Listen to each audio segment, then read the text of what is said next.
Hi, and welcome to the Facebook ad strategy. And I'm really excited to talk about this because there's a lot of people out there who talk about using Facebook ads and they just kind of just go right into it and just show you.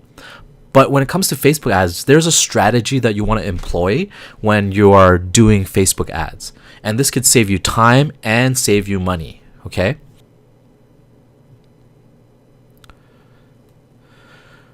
So here's what you're going to learn in Module 1. The different types of Facebook funnels that you should use. And you should also learn about what is your goal for a Facebook campaign. Crunchy solutions, also known as lead magnets. Different strategies for generating leads and sales with Facebook ads. And who is your ideal customer and your target audience. So a lot to cover in Module 1. We'll get right into it.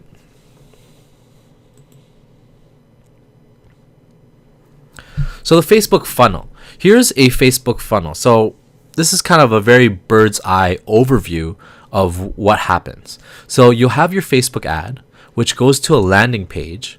And on that landing page, it'll obviously lead to a lead capture, so where someone enters their information. And then the phase after that is the trust building phase, where you're sending them emails or they're downloading an ebook or your lead magnet. And then after that, then it becomes the sale. That's where the sale happens. The sale doesn't happen after the landing page. So this is really important. What is your goal? What is your goal when it comes to Facebook advertising? What's your ultimate goal? Is it building your email list? Is it selling a product or service from using Facebook ads? You have to have a clear goal. How many emails? How many sales? Be specific and realistic. So if this is your first time using Facebook ads and you don't have any metrics to go by, then I would go with, for every 50 emails, I hope to change that into a sale. Okay, so after the ad, 50 emails go to the lead capture. 50 people enter their email addresses into the lead capture. And then out of all those 50 people, one person buys. Okay, that's kind of realistic. Okay, and depending upon your product and your industry, it depends. And one thing I want to mention is don't use Facebook ads for brand advertising, especially if you're just beginning. It's not worth it, and it costs a lot of money because you're just throwing money, putting an ad out there without asking for any return or even customer investment, right? You just want people to see your ad. And most big companies, they do a lot of Facebook brand advertising, and that's fine because they have the money and they want to get their brand out there more. There's a time and place for this kind of advertising, but if you're just starting out, don't do brand advertising.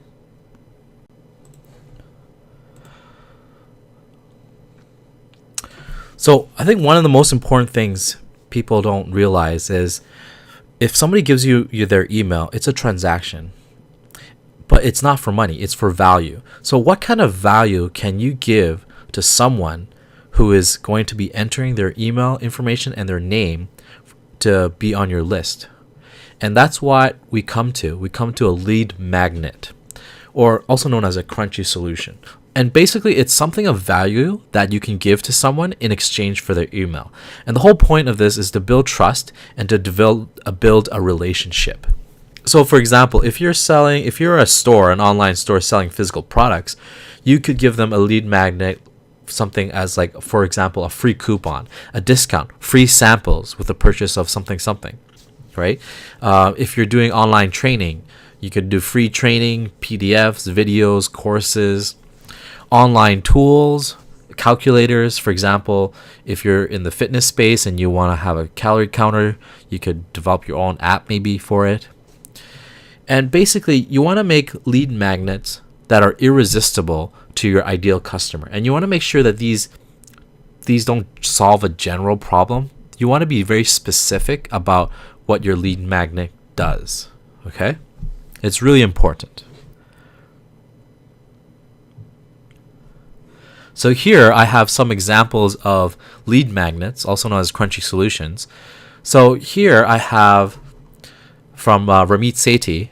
He has a lead magnet where he gives out his free book, I Will Teach You to Be Rich, and where he will send you the free download. And then there's a little blurb where he says that you'll learn the best strategies for financial success. So it's a free book, like an actual physical book. And then here we have Frank and Oak, which is an online clothing store that gives 20% off coupon if you sign up to their email list and use a coupon code. It's very specific because it's 20% off sales styles, and also it says here it's for a limited time only. So it gives people that sense of urgency, okay, which is really good. And then here we have a webinar training from Drip Apps, and it says here how we reversed engineered Google and got 1,000 first page video rankings in 300 cities. Very specific for their niche, in this case search engine optimization type people who want to be on the first page of Google.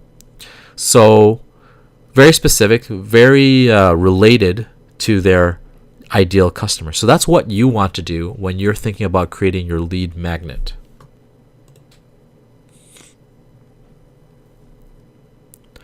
So let's go over the funnel for building your email list or generating leads. So this strategy is to get their attention so that they can go to your landing page, get to your lead magnet where they can give you their email address and their name. And then after that, you deliver the lead magnet through the email, okay, which builds trust, and eventually you can sell to them. So this is how it works. You have your Facebook ad, your landing page, right? And on the landing page, you'll have your opt-in page or your opt-in pop-up. Then the person receives your lead magnet, and then after that, continual emails from you to build trust. So that's how you generate leads with Facebook ads. So I get a lot of questions from people asking, should an ad on Facebook go directly to a sales page?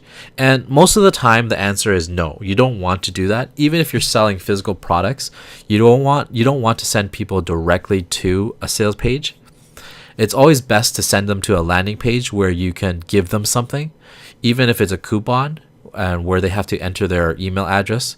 So because you don't want to waste those ad dollars, right? If somebody clicks on your ad, goes directly to a sales page, and then doesn't buy, you basically kind of lose that customer forever, right? You don't have their information to contact them.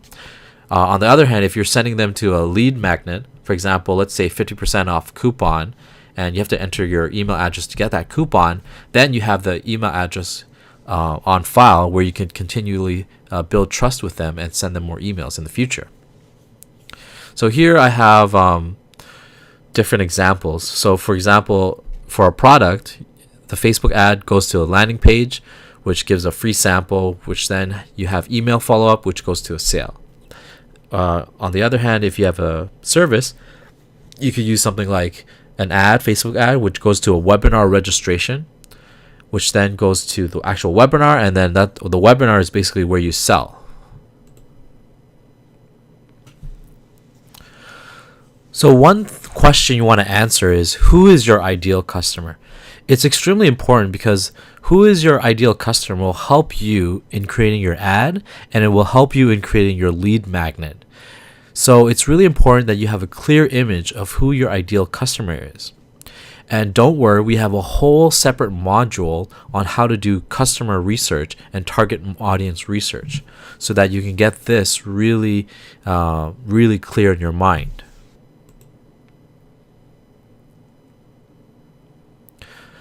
So the action steps for this module is to fill out the customer info sheet. If you don't know how to answer the questions that are on the customer info sheet, then head over to our other module, the ideal customer research / target audience module. Okay. And then the next thing you want to do is you want to have a clear and specific goal for your Facebook ad campaign and write it down. If you don't have any idea, just write a figure. Let's say 10 emails. I want to get 10 emails from my ad. And from out of those 10 emails, I want to be able to get one sale. Or you can do 50 emails, and then out of 50 emails, you can get one sale from those 50 emails. And then decide on the type of funnel strategy you'll be using. So again, this is referring back to the images I talked about in the previous slides.